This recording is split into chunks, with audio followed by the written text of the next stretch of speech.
So great to be here. Thank you to Peter and Michael Peterson for inviting me to moderate this extraordinary panel today on rising interest costs and how it affects the economy. Now, just a reminder, I know that many of you were sending in questions during the last panel, and I encourage you to continue to do that. I have my iPad with me, so whenever a question pops up, I will turn to the panel and ask.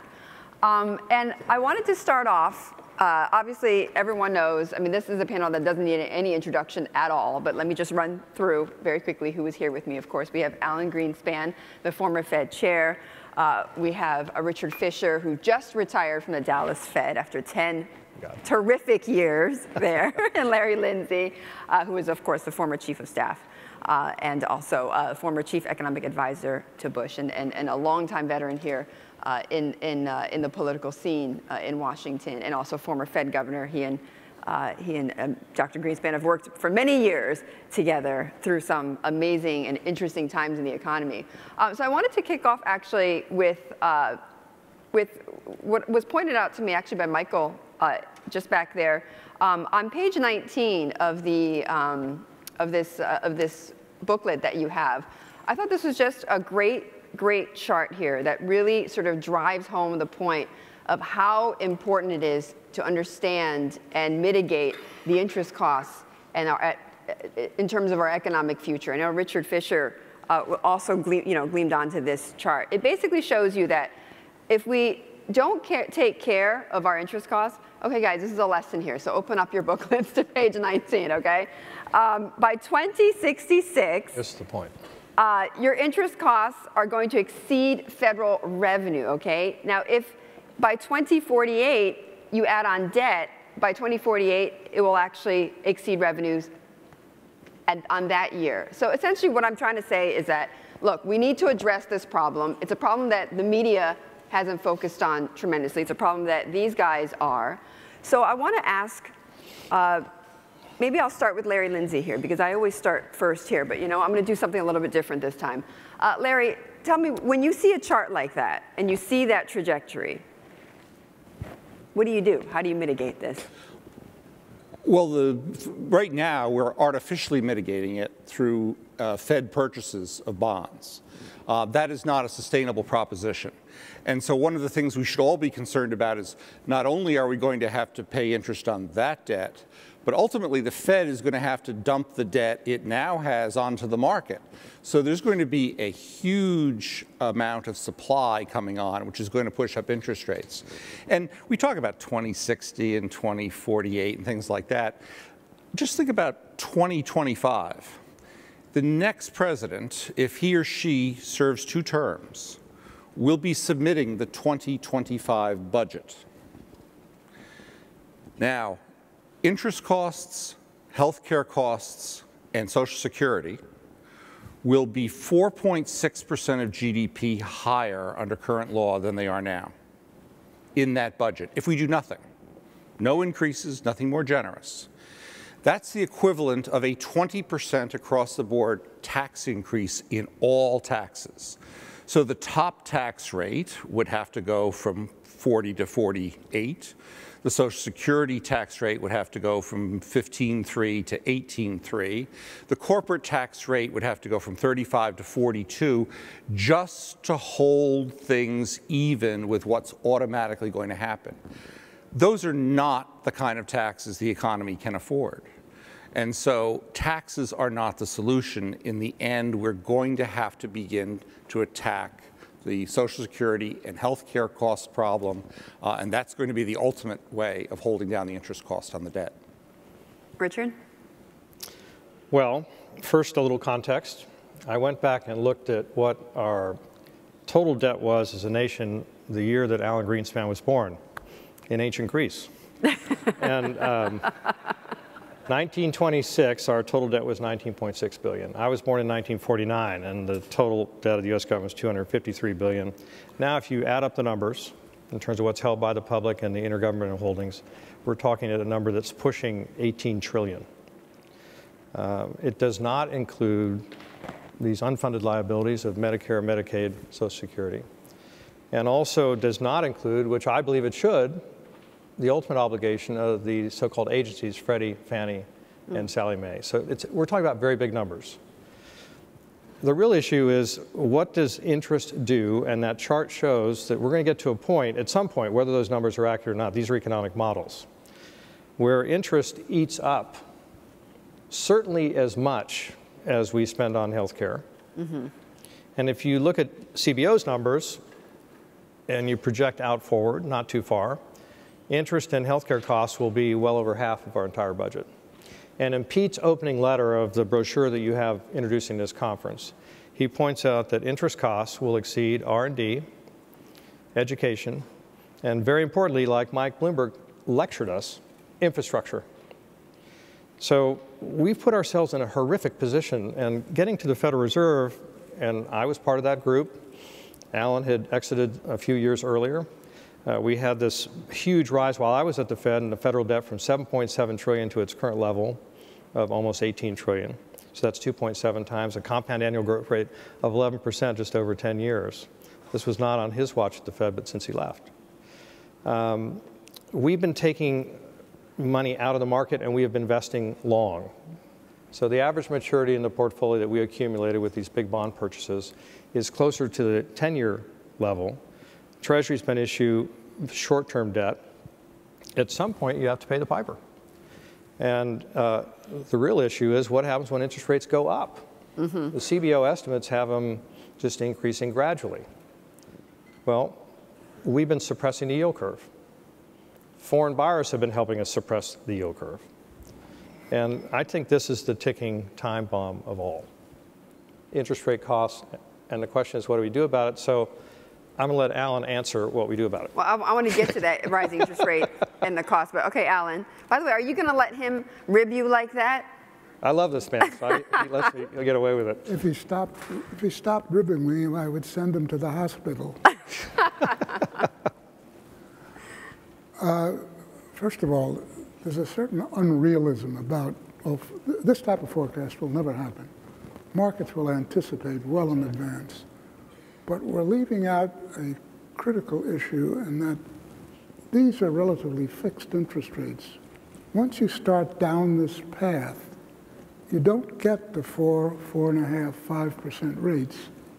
You get much higher rates. I mean, if you look at any system which is similar to this, markets start to anticipate.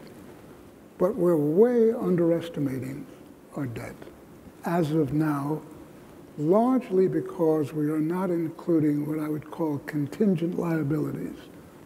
And that is the issue of, which is answered by a question, it's answered really by a question. What is the probability that in today's environment that JP Morgan will be allowed to default? The answer is 0 or less. Now that means that that whole balance sheet is a contingent liability. Now, to be sure, while it's contingent, there's no interest payments. But ultimately, that overhangs the structure because we have committed in so many different ways to guarantee this, that, and the other thing. It's not only Fannie and Freddie, but it's a whole series of financial institutions. And regrettably, it's also non-financial institutions. I mean, I was very much concerned when we started to guarantee everyone as being too big to fail. But at least it was in the financial area. As soon as we moved over into General Motors and to various other non-financial corporations, I said, what is the contingent liability of the United States? Is it definable? Yeah, I can give you a number, but it runs off the edge of the page. It's not a realistic number in the sense it's never going to happen. And I think what we're with the three of us talking about is the path we are currently on is not going to be easily resolved, and it's going to be very difficult. And as the Peterson Institute has been stating right from the beginning, the sooner we get to it, the later, the better.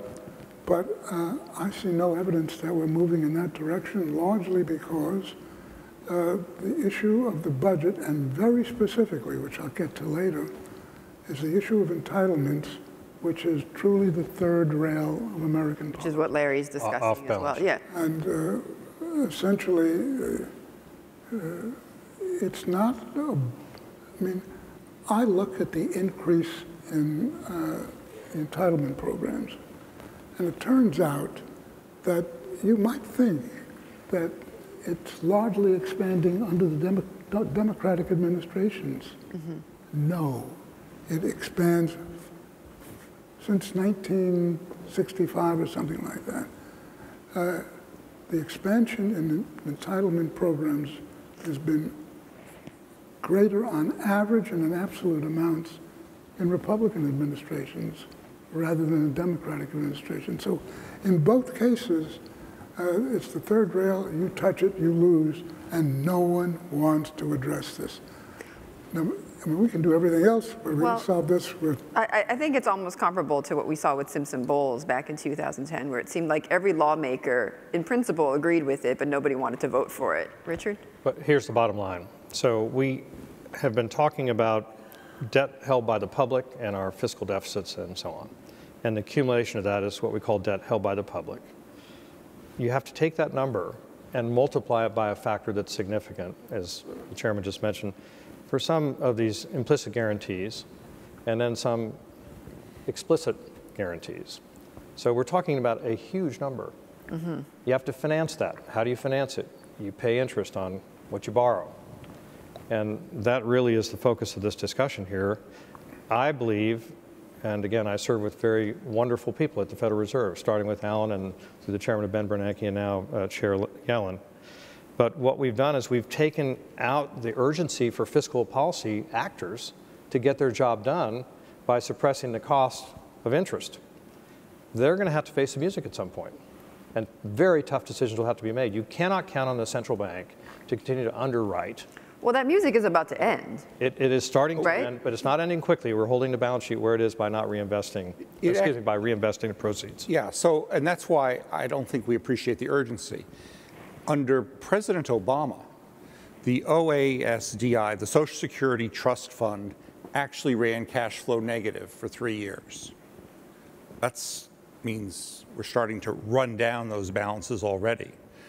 We will exhaust the trust fund sometime in the late 2020s. That's not too far from now. 85 or 90% of the people in this room will be alive when the Social Security Trust Fund does not have enough money to pay its obligations. So that's an issue we all have to confront. It is coming soon, and it is not being discussed. I personally don't think it would be prudent in 2027, or not politically possible, but not even economically sensible, to do what the current law says, which is simply cut all Social Security recipients' benefits by 27% across the board.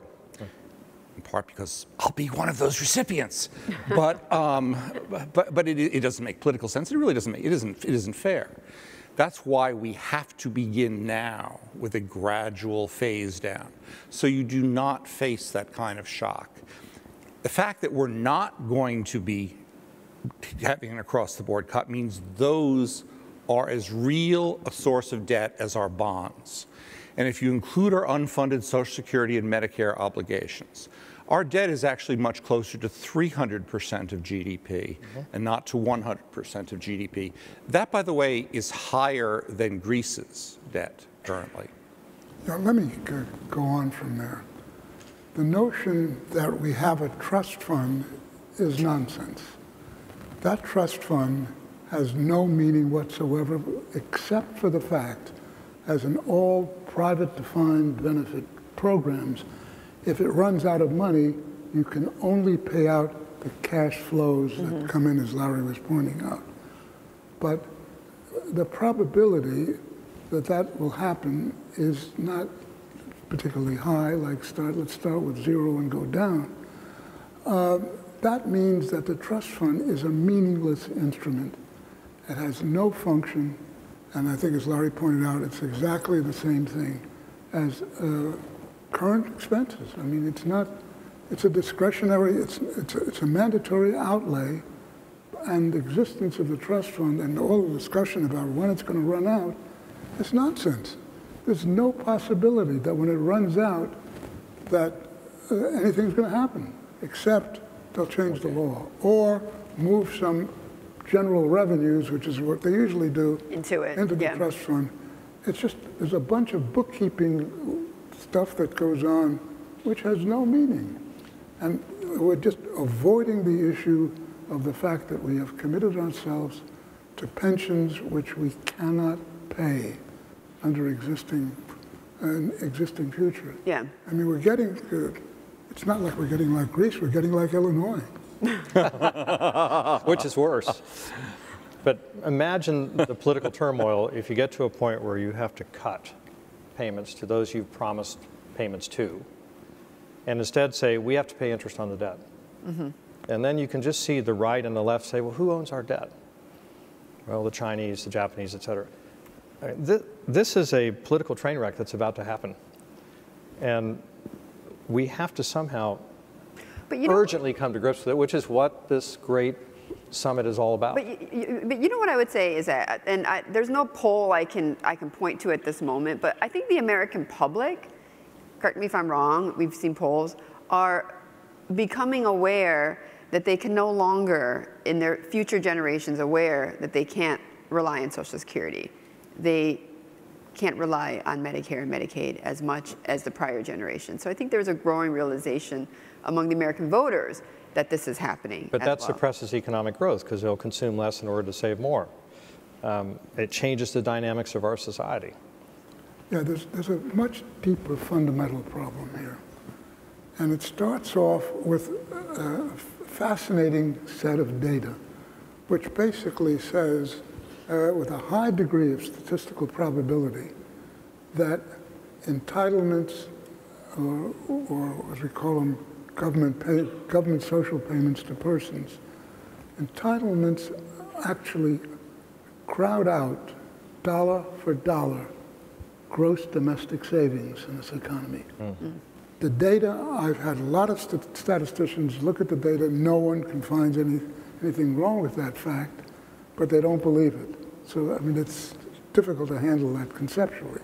But the point at issue is, if that is true, which it is, what you find is that as the gross domestic savings rate falls, the gross domestic investment rate falls, because the only difference between the gross domestic savings and the gross domestic investment is the amount of savings borrowed from abroad. Mm-hmm. And that is a relatively small amount. It's a so-called current account deficit.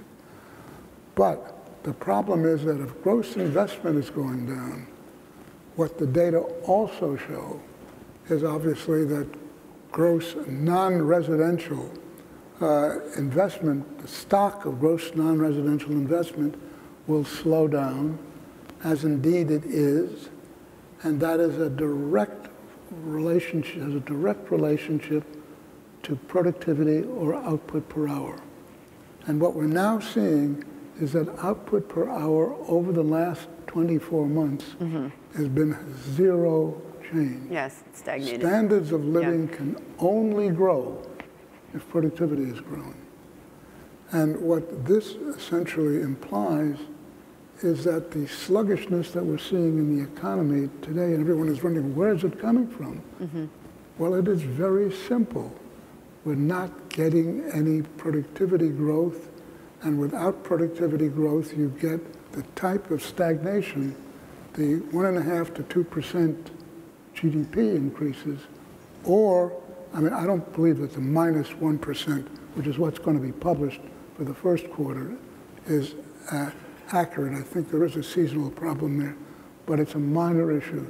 The problem exists that it is very high very difficult to envisage GNP going up to the 3.5% rate. And remember that a goodly part of what's in here is based on that assumption. Mm-hmm. And that means that the receipts, both corporate and individual income tax receipts, for example, are going to come in lower than are being projected. And because a considerable, surprisingly large amount of individual income tax receipts are related to the rise in stock prices when that comes to a halt, not when it goes down, just when it stops. That's going to bring pressure as well, so that no one is looking at the receipt side of the budget. And that's where I think a major problem is, which we've never really focused on. Clearly, one area, one risk right now to the economic story. Okay, I want to get straight, though, to the interest rate question, which is what Richard Fisher brought up, about the music ending. And I think, you know, we could all talk until we're blue in the face on when is the Fed going to raise interest rates, by how much, is it September, is it later, is it sooner?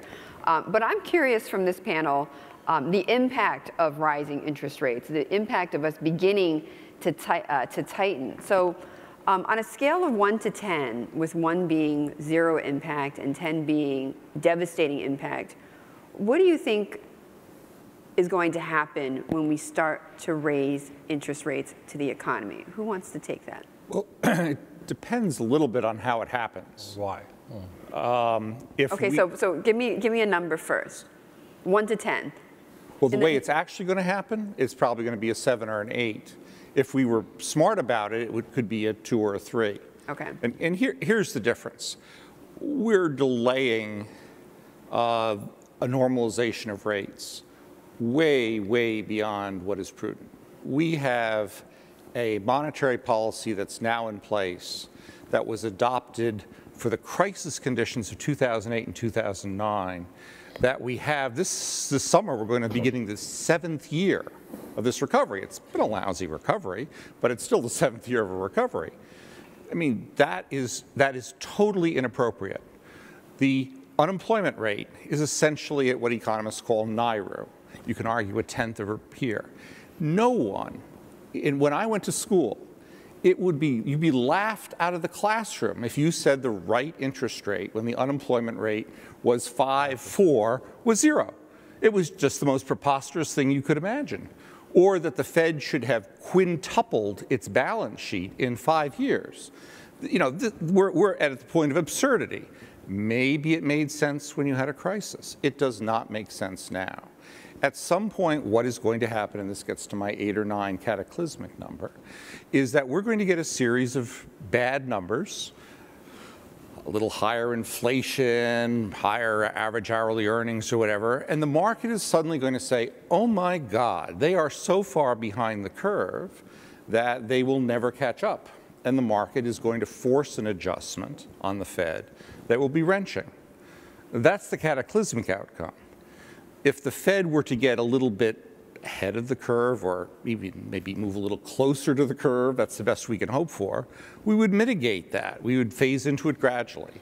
And that's why so much is at stake in the monetary policy that we adopt now. So you think we're closer to the 7 or 8 scenario? Oh, well, I used to think more highly of what they were going to do. And I've constantly been disappointed.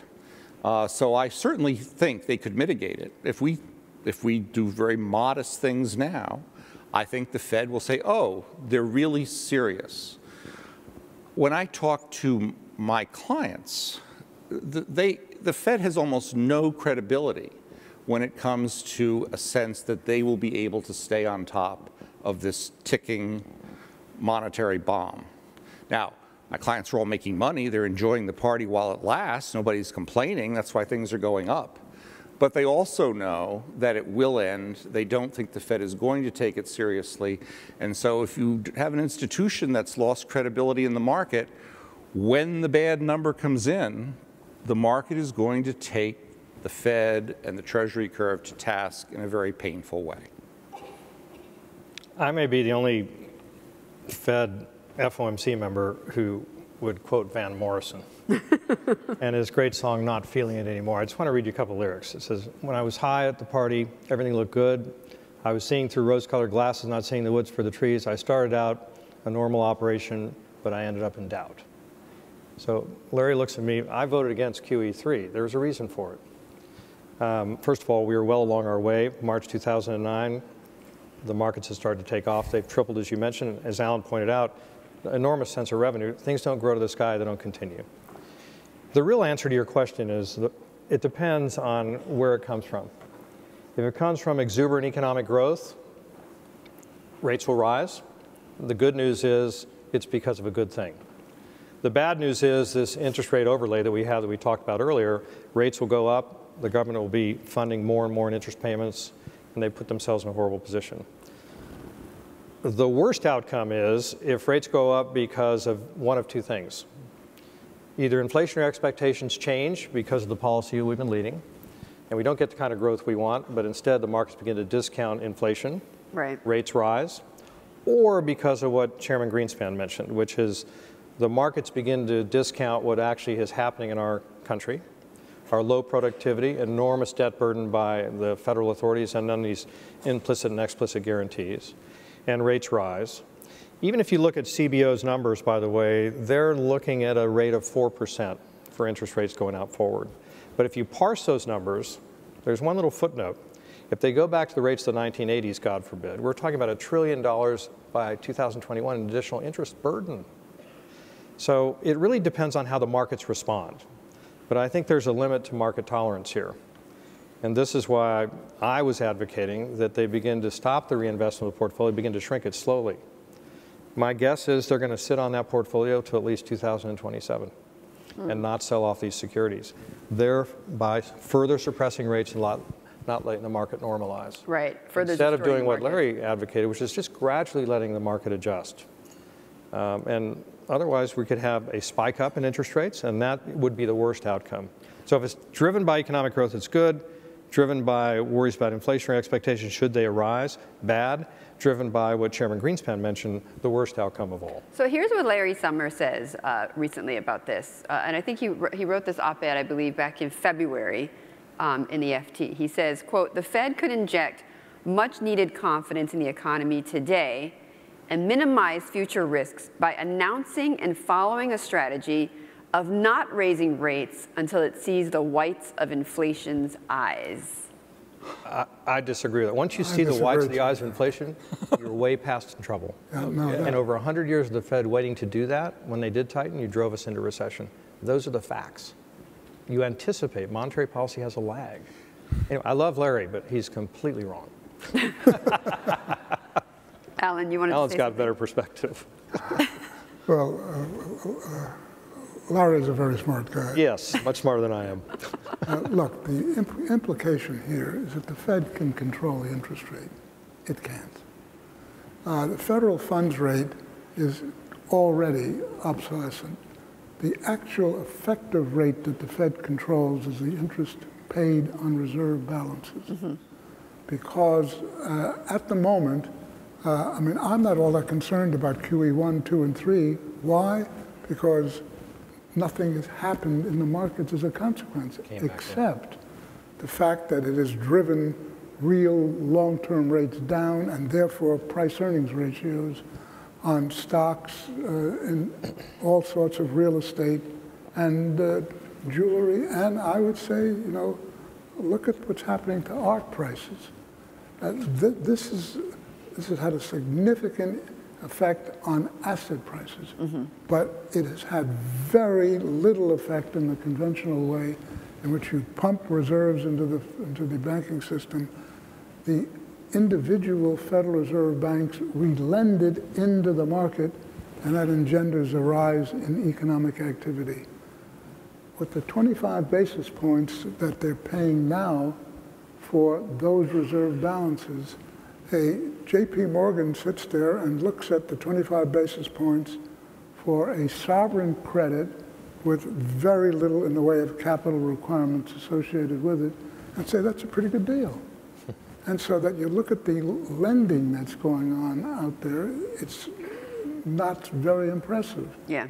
And the result of that is that whether we have QE 1, 2, or 3 has become irrelevant because the whole stock of assets are sitting on the balance sheets of the Federal Reserve banks and are latent. I mean, in other words, we're just borrowing from each other, but there's nothing going outside the Federal Reserve system. That is going to change at some point, and it is going to change because the pressure on the market is going to rise, And if the Fed chooses not to raise the 25 basis points, it will start finding its balance sheet shrinking. If it decides that it wants to keep the balance sheet the same, it's got to raise rates. They cannot do both. And I think we learned something from the so-called taper tantrum a while back, how markets are going to respond. There is no conceivable scenario in which it's going to be easy. And I think I'm pleased in the fact that there are very smart people in the Fed who know exactly what the three of us are talking about. It's not as though they're sitting there and saying, oh, that's nonsense. It's not like they're oblivious to this. They are acutely aware, but they're in a very difficult political position. Let me give you the numbers on that, just so the audience understands. These excess reserves that are parked in the 12 Federal Reserve balance sheets are a little over $2.5 trillion. They're being paid, the women and men who put those monies there, because it's excess, meaning they're not lending it, are being paid 25/100ths of 1% per annum. No banker in their right mind, no woman, no man is satisfied with that over the long term. And this is really the issue. How far do you have to, imagine if you had to move it from 25 basis points to 4%, the disruption that would occur in the marketplace. So the chairman's absolutely right. That's the key thing to look at. We bought all these bonds. When you buy something, you pay for it. We paid for it through depository institutions. They put it back on our balance sheet in excess. To me, that is the real issue. And I think the chairman's right. I just wanted to give you the numbers to put it in proportion. And since we're in Washington, I just want to extend that two ways. If we went from 25 basis points to 4%, we'd be sending the largest banks in America a check for $100 billion a year. Not just America, by the way. Oh, not just America, banks around the world. Won't that be politically popular? It's just not what as Alan said, this stuff is not going to happen because it can't. Let me take what I think of as the other Larry's story and explain why we are skeptical. Chairman Greenspan mentioned the word lags. Now, I'm just going to pick a number. I mean, the official phrase, which gives us a lot of wiggle room, is called long and variable lags. Okay, let's call it a year. Now, let's play a little game. For monetary policy to actually be tightening, you'd probably have to have the real Fed funds rate be positive. Let's call inflation 1.5. So we're not even going to begin tightening until the Fed funds rate gets to, say, 1 3/4. Now, let's say they started raising in June, and they moved every other meeting. So we got to go 7 meetings. Every other meeting would be June, September, December, March, June, September, December. So by December of 2016, we would have our first positive real Fed funds rate. And then the lags kick in. And it takes another year for that to slow the economy. So even if they started moving in June and moved every other meeting, you would not have monetary policy be restraining the economy until December of 2017. Now, put that in the context of the whites of its eyes context. If you wait for the whites of its eyes before you start moving, you've got a 2.5-year lag on moving before you begin. So you have 2.5 years of real inflation before you actually begin to control it. No, it does not work. It is impractical, and that's why we're skeptical. It's just a matter of calendar math. The alternative, Larry, is that it'll all happen quicker, which is worse. Oh, absolutely. Particularly because markets work that way. Right? Right, the markets will force us, and that's why I'm in the 7 to 8 camp. And right. So is it too late already? Are we almost too late? Is a recession in the cards here inevitably? I don't think we're too late. And by the way, I have no idea. I'm no longer on the committee when they will start the process. I'll tell you this. Lean in.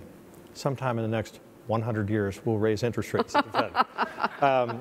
But clearly, this is a huge ship that we're driving. It's a tanker full of explosive fuel, these excess reserves.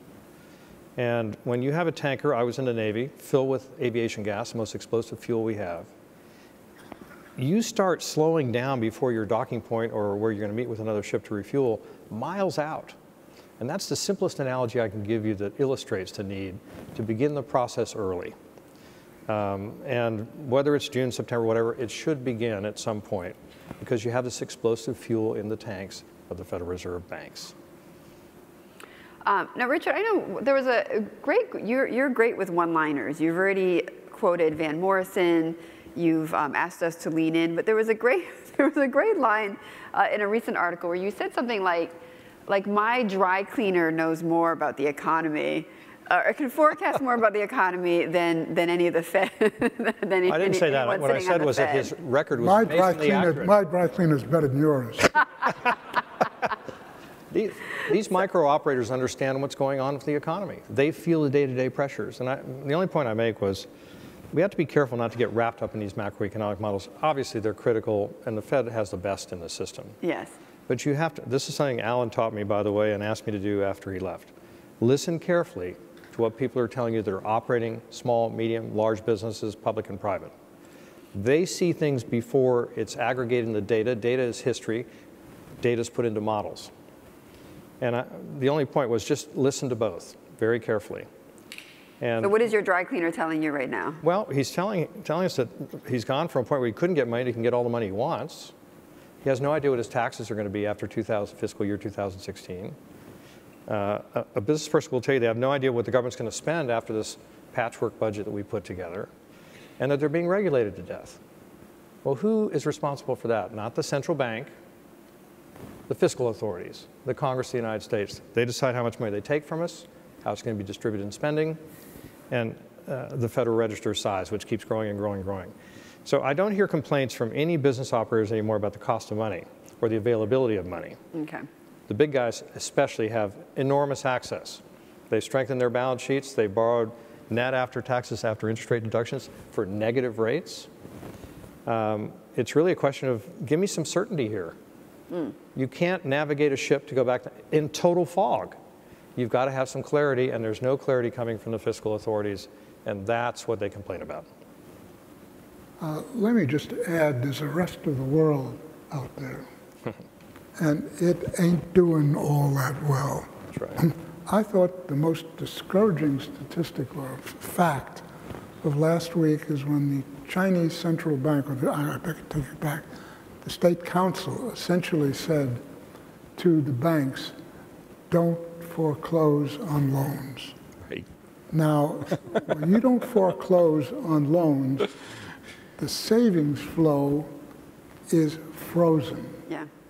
And there is no way to get an economy moving if you don't have, whether it's a communist economy or any economy, savings has to flow into real physical investment. And the extent that that investment is highly productive is the extent to which your standards of living rise. And what the Chinese example tells me is that they're going to freeze all of those monies into place in essentially losing operations which are not enhancing their output per hour. And the consequence of that is that you get a fairly significant stagnation. So we don't have the rest of the world out there all of a sudden saying, oh, we're doing far better than the United States and we will effectively succeed in moving you up. But the exchange rate tells us that that is not the case. Everyone is doing worse than we are. Yeah. And so we've got all sorts of problems, which says that the sooner we come to grips with this problem, and we're going to have to come to grips with it, or the markets will do it for us. And that is not going to be a very happy experience. And the longer we wait, the longer we're going to find it's going to be difficult to implement it. And there is a presumption out there that central banks can do as they see fit. I mean, the ECB has got a problem, in many respects, more difficult than ours. Because if the Federal Reserve were ever to go bankrupt, we have the sovereign credit of the United States standing behind it. But who stands behind the ECB? It's got this other monetary transaction which has not been drawn upon, but someday it will be. And the question is, if there is a run on the European Central Bank, I'm not sure where they go. So that when we talk this morning about all of the problems that the United States has, we can match them abroad, and that is not a good message for the United States. Would you say what's going on in Europe is quite underestimated? What's going on with the ECB? I mean, it sounds to me like, you know, we're focused obviously on Greece, but a lot of people are focused on China as a wild card here in the global economy. Are we underestimating? Underestimating themselves. The Chinese going to do better or worse? That they're going to do worse. That the Chinese economy is on the Chinese have got they've brought their so-called structural GDP down to a 7% annual rate. But remember that China, unlike almost everybody else, can create whatever GDP it likes. Because if you have the state council authorizing a provincial organization, government or whatever, to build 20 apartment buildings or something like that, they will then say to a government-owned bank, finance that. Mm-hmm. So what you have is capital investment financed not by business which is looking for profit, but for political reasons. That appears in their GDP. And so when they're showing these growth rates of double digit, a goodly part of that stuff is essentially them deciding to build something and count it. They shouldn't be counting that. But that's what they do, and they're going to, they have a 50% savings rate. Now, that is incredible. It tells you something is very fundamentally wrong. And what is wrong is a goodly part of that savings and investment is essentially state-owned enterprises, basically being financed by state-owned banks, directed by the state council. And you can get any GDP you want. And a goodly part of it is what they're getting. And the action of last week tells me that they're in far worse shape than I think. I might have just add quickly, parenthetically, the yuan, the RMB is now floating, and means that they're not undervalued in the way that they were, and in which they can do many wonderful things, so to speak. So that's not good, and that worries me a great deal. I used to say that we were the best looking horse in the glue factory, the United States economy, because there are these issues elsewhere. I think, deep in my heart, if our fiscal authorities would get on the stick and do the brave things like Mike Bloomberg spoke about, that analogy is wrong. We would be secretary to Belmont in 1973 winning by 30 lengths because of exactly what Alan spoke about. There is a dynamic of entrepreneurialism and still free enterprise in this society. We may have extinguished a good deal of it, but it's still there. Look at what we've done in technology, or, I know this is controversial, what George Mitchell did with the energy revolution in fracking. We create things out of thin air. And we don't have a state-directed economy to the degree that others do. Yeah, so you know, George Mitchell did not get subsidized. What's that? George Mitchell did not get subsidized. No, he should be in the statuary hall. He's one of the great heroes of our time. He was not subsidized. But here's the point. If our fiscal authorities would grant to the women and men that run U.S. businesses some clarity so they can plan. Business is decision-making under conditions of uncertainty. But you can't do it with total uncertainty. So again, we know where monetary policy is, whether you like it or not. We have no idea where fiscal policy is going. We know what needs to be done. And if we could do that, we would be Secretariat. We'd be so far ahead on the track, no one would ever equal. So if you could wave your magic wand and do one thing, what would it be? Have a budget. Seriously, Mexico, who we make fun of, has one of the best run governments in North America. They have a declared budget. Their debt as a percentage of GDP is minuscule compared to ours. They don't run deficits more than 2.5%. They're liberalizing their infrastructure. They become an exporting powerhouse. They have a totally independent central bank. take 75% of their governors of the states and 75% of their Senate and Congress to take away that new independence they were given under President Zedillo. And they go out and borrow, and here's the great point. They borrowed they issued three 100-year bonds. They just used a 100-year bond in euros at a 4.4% coupon and it traded for less than 4%. Mexico. Smart planning. Borrowing as long as you can at the lowest interest rates in 239 years. We should be doing this. Instead, what we're doing is just rolling stuff over, building our problem, I think, Larry, worse and worse as we go through time. Yeah. By the way, it always ends this way. If you go back and you look at Rome, or you look at the Ming Dynasty, or you look at Zimbabwe, or what have you, it always ends this way.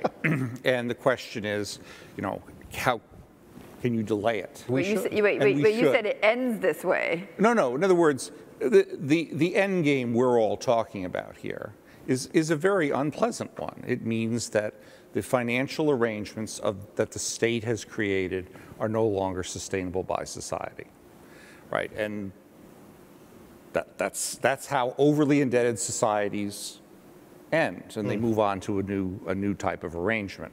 So it isn't going to be a pretty change if we get there. And that's why it is so urgent that we act now. It is not just a matter of numbers.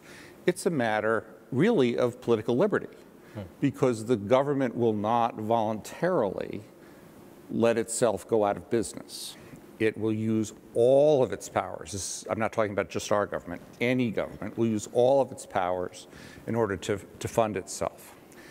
If I may just comment on something that Pete Peterson said, it gives an example of just how out of whack things are.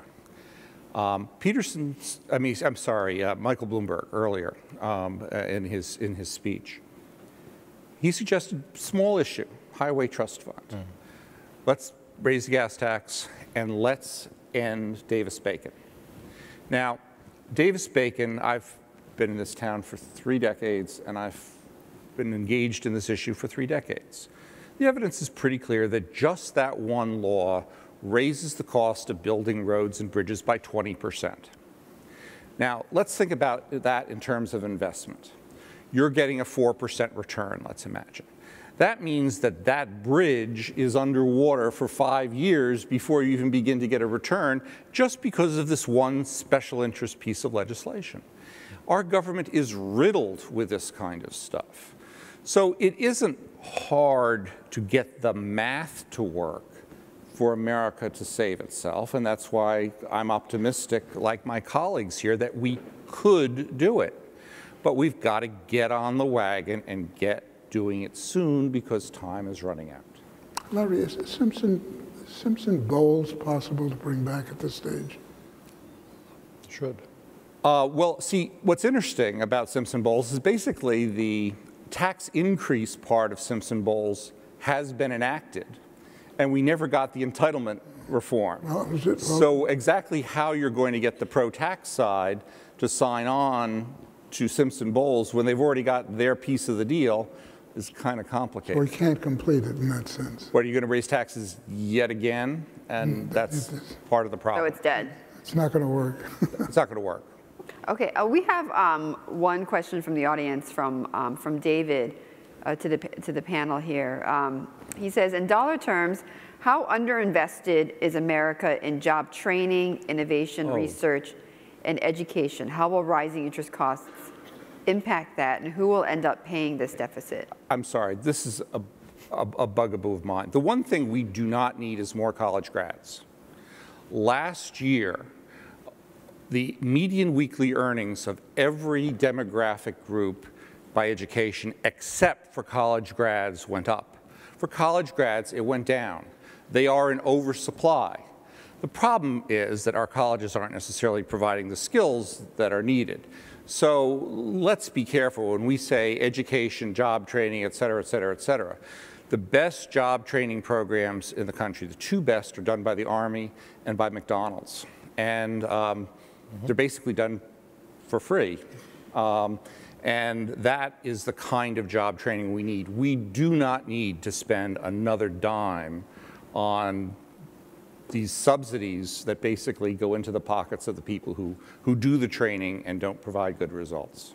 But we have to admit that our primary and secondary education systems are awful and are not preparing for the skills sets that we need. At $11,000 per kid. Exactly. So if interest rates go up, again, remember how you finance these through school bonds, through municipal bonds.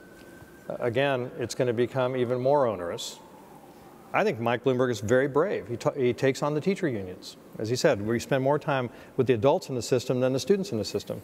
So I agree on the college graduate side, but we really obviously must do a great deal. We have a horrifically bad primary and secondary school education system. But the interest burden that increases will make it even more difficult to manage. But Richard, not an underfunded one. We spend more. It's misdirected. It's misdirected.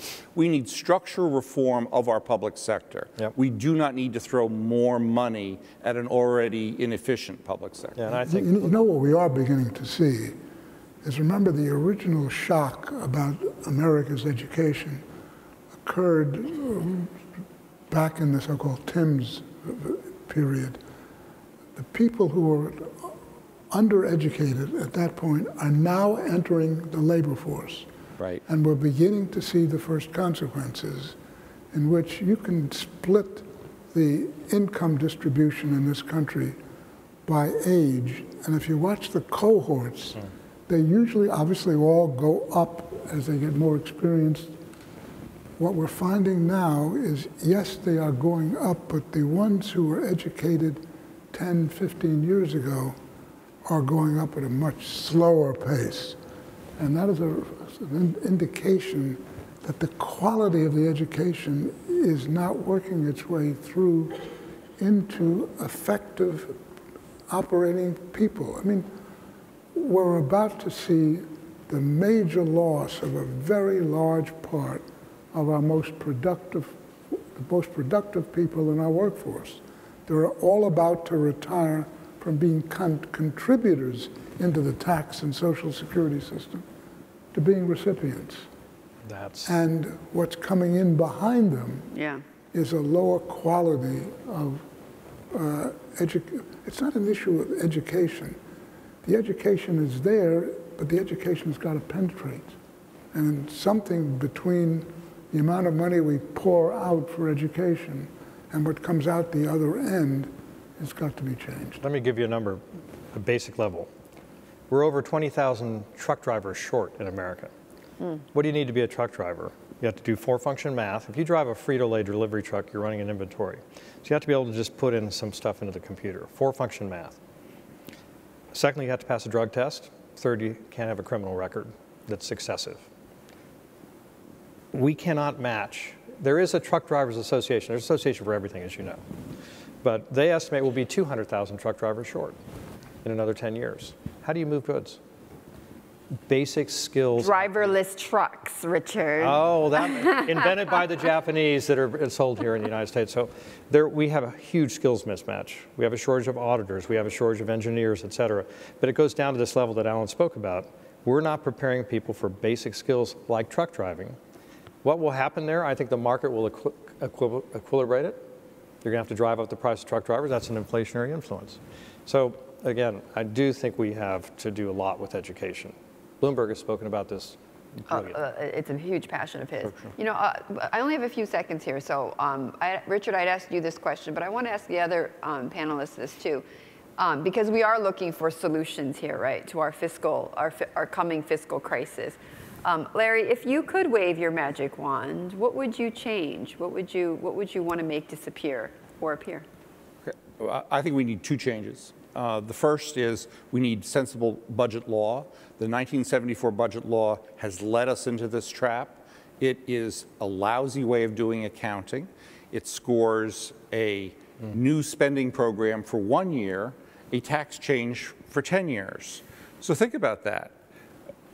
Spending more money only costs really a tenth as much as far as the headlines go. It's leading us down the road, and it has messed up our entitlements problem. Second, on tax reform, I think we've come to the end of the road on income-based taxation. I think we have to move toward cash flow-based taxation, call it a value-added tax or what have you. And I think the simplest thing we could do is get rid of our current income-based taxes and replace it with VAT. How about you, Dr. Greenspan, if you could change one thing? One thing I would change is to recognize that our productivity, long-term productivity, has slowed down, and it is attributable to the fact that the entitlements, which in 1965 were 4.7% of the GDP, have gone up 10 percentage points. Mm-hmm. Had we kept it at that level, which incidentally was a fairly, everyone thought it was adequate. Had we kept it at that level, our productivity would be far higher today. The average wage would be very significantly higher. Standard of living would be higher. And what we have to do is to think how we are going to shrink that pie back. To me, that is the single most important problem that confronts this country. And unless and until we can bring it back to reality, hopefully not after a crisis, but before, I don't see how we get out of this. Lucy, I want to come back again. The people we elect to office have to lead. They need to listen to what the Peterson Foundation is doing here. This is the 6th annual meeting. They're not getting the message. We need to amplify this foundation. I want to come back and give Pete credit. One of my favorite stories is about the backwoods minister that pulls in a drunken parishioner and wants to teach him a lesson. And he puts a glass of water down and a glass of whiskey. Takes a worm, puts it in the water, and the worm swims around very happy. Lifts the worm, puts it in a glass of whiskey, swims for a while, sinks to the bottom dead. He says, son, do you get the message? He says, yes, sir, I do. If I drink whiskey, I won't get worms. Now, I don't understand. These congresswomen, men, senators are getting the wrong message. We're dying in that whiskey where we should be providing clarity of budgeting, clarity of planning, and a clear future for our people. And again, it's not monetary policy, it's fiscal policy. I thank the Peterson Foundation for what they do. Okay, on that note, and a great story, I want to thank the panel for joining me today. Thank you, Dr. Greenspan, Alan Greenspan, Richard Fisher, and Larry Lindsay. Thank you so much.